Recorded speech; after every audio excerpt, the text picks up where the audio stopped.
جمعہ کے خطبہ کے دوران کس طرح بیٹھنا چاہیے. اس میں سنت یہ ہے کہ خطیب کی طرف متوجہ ہو گیا. یہ ہمارے لوگ تو وہ قبلہ رخ ہو کے بیٹھے ہوتے ہیں. صرف اہل حدیث کو میں نے دیکھا ہے وہ اس چیز کا اہتمام کرتے ہیں کہ وہ دائرہ بنا کے خطیب کے گرد بیٹھے ہوتے ہیں. اس کی طرف آپ نے متوجہ ہونا ہے. چاہے عربی خطبہ پڑھ رہا ہے چاہے اردو خطبہ پڑھ رہا ہے. عربی میں تو لوگ ایسے کر کے پہلے ایسے بیٹھے ہوتے ہیں ایسے بیٹھے ہوتے ہیں. وہ نماز ہی انہوں نے بنائی ہوئی ہوتی ہے. وہ خطبے میں جو بولا جا رہا ہوتا ہے وہ ہم نے اٹینٹو ہو کے سننا ہے. اس کے لیے آپ کا رخ خطیب کی طرف ہو. اور اس میں آپ کو آزادی ہے. دو زانوں بیٹھنا ہے دو زانوں بیٹھیں. آلتی پالتی مار کے چوکڑی مار کے بیٹھنا ہے اس طرح بیٹھ جائیں. چار زانوں جسے کہتے ہیں اسے چار زانوں کہتے ہیں. اس کو کہتے ہیں دو زانوں جو ہم تشہد میں بیٹھتے ہیں.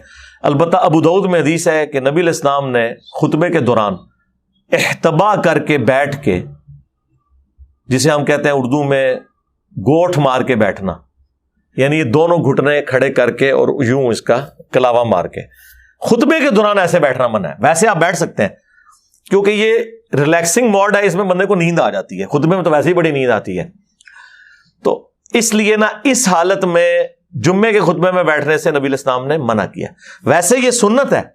عبداللہ بن عمر کہتے ہیں کہ میں نے نبی علیہ السلام کو خانہ کعبہ شریف کے سین میں گوٹھ مار کے بیٹھتے ہوئے دیکھا ہے. فجر سے لے کے اشراق تک آپ مسجد میں بیٹھتے تھے. لیکن جب خطیب خطبہ دے رہا ہو تو اس وقت آپ نے اس کی متوجہ ہونا ہے. نہ کوئی فون کال سننی ہے. ایون صحیح بخاری میں آیا کہ کوئی بول رہا ہے نا, اس کو خاموش کرانے والا بھی جو ہے نا وہ بھی مجرم ہے, کیونکہ وہ ایک اور آواز میں اضافہ کر رہا ہے. ارے بیٹھا بیٹھا.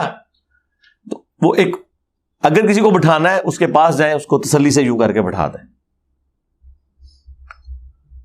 البتہ خطیب کے خطبے کے دوران آپ نماز پڑھ سکتے ہیں, بلکہ ضرور پڑھیں گے. بخاری مسلم میں حدیث ہے, ایک شخص آپ پتہ لیٹ آیا, نبی علیہ السلام خطبہ دے رہے تھے, وہ بیٹھ کے آپ نے فرمایا تو نے 2 رکعتیں پڑھی ہیں مسجد میں آنے والی, جمعے والے دن تو وہ ضروری ہے, کم از کم 2 رکعتیں. خطیب جب ممبر پہ بیٹھ جائے پھر 2 سے زیادہ نہیں پڑھ سکتے. اگر وہ بیٹھا نہیں ہے تو آپ جتنی مرضی پڑھیں. تو بخاری مسلم میں ہے جتنی اللہ توفیق دے پڑھیں. اور بخاری مسلم میں یہاں تک ہے جو سب سے پہلے آتا ہے اسے اونٹ نہر کرنے کا ثواب ملتا ہے, جو اس کے بعد اس کو گائے, پھر اس کے بعد بکری, پھر مرغی, حتیٰ کہ انڈا صدقہ کرنے کا ثواب ہے. اس حدیث سے انڈے کا حلال ہونا بھی ثابت ہو گیا.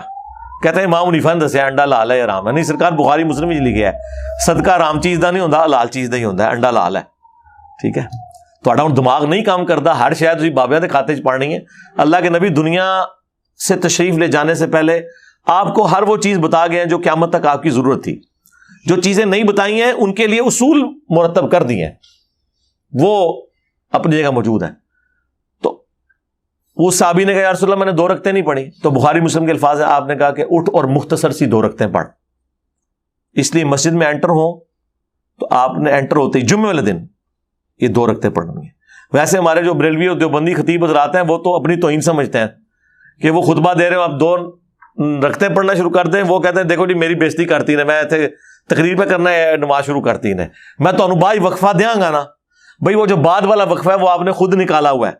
دوسری بات, حکم یہ ہے کہ آپ نے مسجد میں جمعے کے دن بیٹھنا ہی نہیں اس وقت تک جب تک کہ 2 رکعتیں پڑھ نہیں لینی. بخاری مسلم کی حدیث ہے. اب تیرا حکم مانے ہم یا نبی علیہ السلام کی بات مانے, تو اس لیے اس کا کوئی برا نہ مانا کریں. اہل حدیث ایسی حرکت نہیں کرتے کیونکہ انہیں پتہ ہے کہ یہ سنت ہے. ایون ان میں جو سمجھدار لوگ ہیں اگر وہ دیکھیں کہ کوئی بندہ اس طرح ہے وہ خود اسے کہہ دیتے ہیں سنت پہ عمل کرتے ہوئے پہلے 2 رکعتیں پڑھو اور پھر بیٹھو.